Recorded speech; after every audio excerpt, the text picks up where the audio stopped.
select the screen that you want to mirror it to. How to connect your iPad to an external display. Did you know that you can actually mirror your iPhone screen onto your TV? To do this, just go into Control Center. Next, press on this icon, and then select the screen that you want to mirror it to. And once you've done that, you'll see a code show up. So go ahead and type that code in. And once you've typed it in, you'll see that your iPhone will be mirroring onto your TV. Did you know that you can actually mirror your iPhone screen? How to connect your iPad to an external display. Grab a cup of coffee, grab your iPad, grab a Type-C to HDMI connector, plug the Type-C in, plug your HDMI in, plug in your keyboard and mouse connector, and you're done. If it doesn't work, turn your iPod off, turn it back on again, and it'll definitely work. How to connect your iPad to an external display. Grab a cup of coffee, grab your iPad, grab a Type-C to HDMI connector, plug the Type-C in, plug your Do ba do ba do ba do ba do ba do ba do ba do.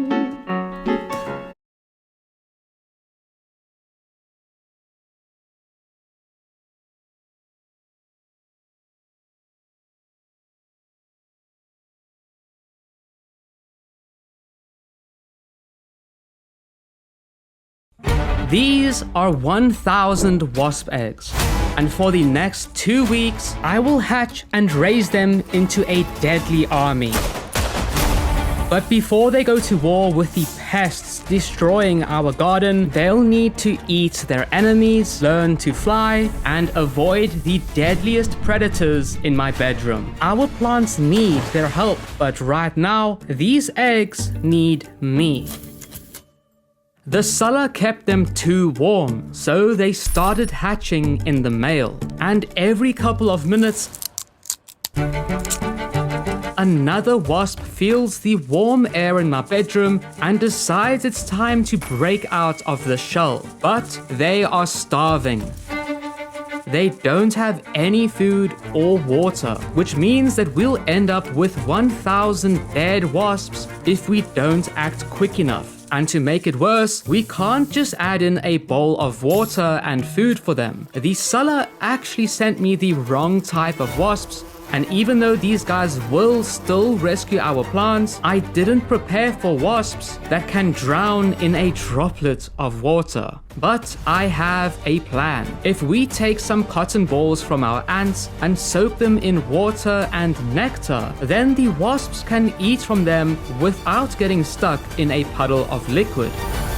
However, all of these wasps are weak. They aren't hatching out of an egg. They're hatching out of mummified aphids. When a wasp finds an aphid, it injects an egg into its body where it then starts to grow. And after a few days, it starts to eat the aphid alive, leaving the vital organs until last to keep the aphid alive for as long as possible. And once it has eaten everything inside the aphid, it is ready to hatch. But they still need a few days to harden their exoskeleton, stretch out their wings, and eat enough food to get energy so that they can actually fly around and lay their eggs in the pests on our plants.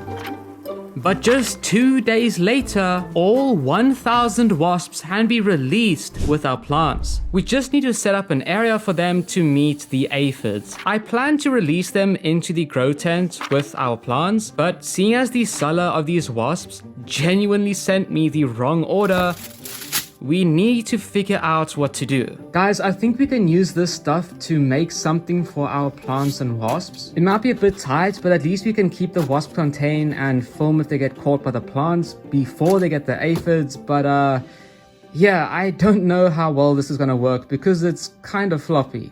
Why don't you take a tub and put it sideways or upside down? That's actually a really good idea. Do we have an extra tub that we could use? No, why don't you just get one after the weekend? Because those wasps are going through their midlife crisis already. They won't last that long. Why don't you 3D print something so then the plastic stays upright? That's actually a good idea. Man, I just designed this and it's gonna take like 7 hours for it to print. These wasps won't last that long before they start dying of old age. That's crazy. Guys, we just got a nice little tank here from Nathan. Nathan has come in clutch. Thank you so much, Nathan. Please spam thank you, Nathan, in the comments and go check out his channel. I'm so grateful for him right now. If it weren't for him, our wasps probably would pass away tonight, so...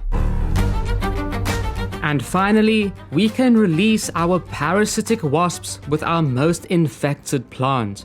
But don't forget guys, our plants are carnivorous. The wasps might end up getting caught before they can even find one aphid. As you can see, this plant has sharp, downward pointing hairs that makes it extremely difficult for a bug to walk on. Not only are they very slippery, but those hairs also make it difficult for anything that gets caught to escape from the acidic digestive acids below. And these little spoons, they actually secrete nectar that acts as a bait for any bugs that come past and forces them to walk over this hairy pit. It's the same type of nectar that our adult wasps need to keep themselves going over the next few days that they are alive. However, it seems that our wasps have really good grip.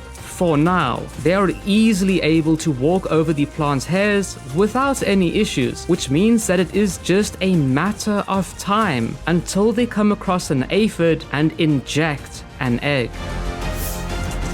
But of course, aphids actually have a way to fight back. These little brown balls are their defense mechanism. In fact, this aphid was already stung by a different wasp before I filmed it, which is why it has deployed these balls. And it is also the reason why these other aphids were starting to walk away. You see, they secrete a smell to all the other aphids around them to let them know that a predator is nearby. However, I managed to catch the second part of the defense mechanism on camera. Pay close attention to this wasp over here and see if you can figure out what happens.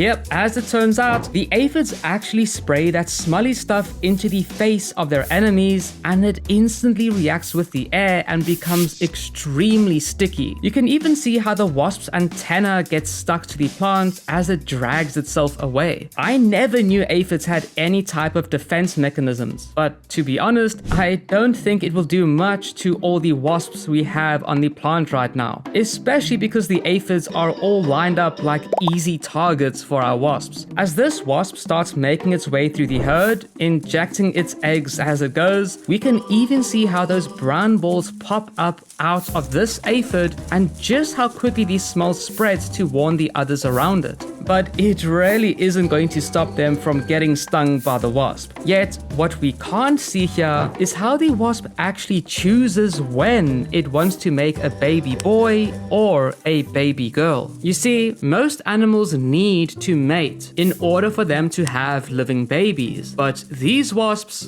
don't. Kinda. Female wasps are born pregnant, so they can inject their eggs as soon as they have hardened their wings and body. However, those unfertilized eggs will hatch into male wasps. If we want female wasps to hatch so that we can turn these 1,000 wasps into 10,000 wasps, they need to mate. Only a fertilized egg can become a female wasp. And the mother wasp actually chooses when to release fertilized eggs for each aphid. The bigger the aphid, the more likely she will inject a female egg. Damn, these aphids are really getting violated if you think about it. Their entire body just becomes the baby wasp's bedroom. Hell no.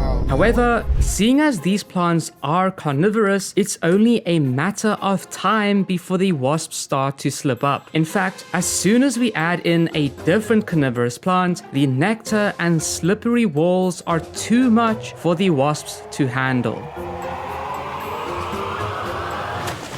And overnight, both of our plants had eaten pretty much every single wasp that we had hatched. However, their eggs are still growing and keeping those aphids alive as mummies. And over the next few days, we got a second wave of wasps to continue their life cycle.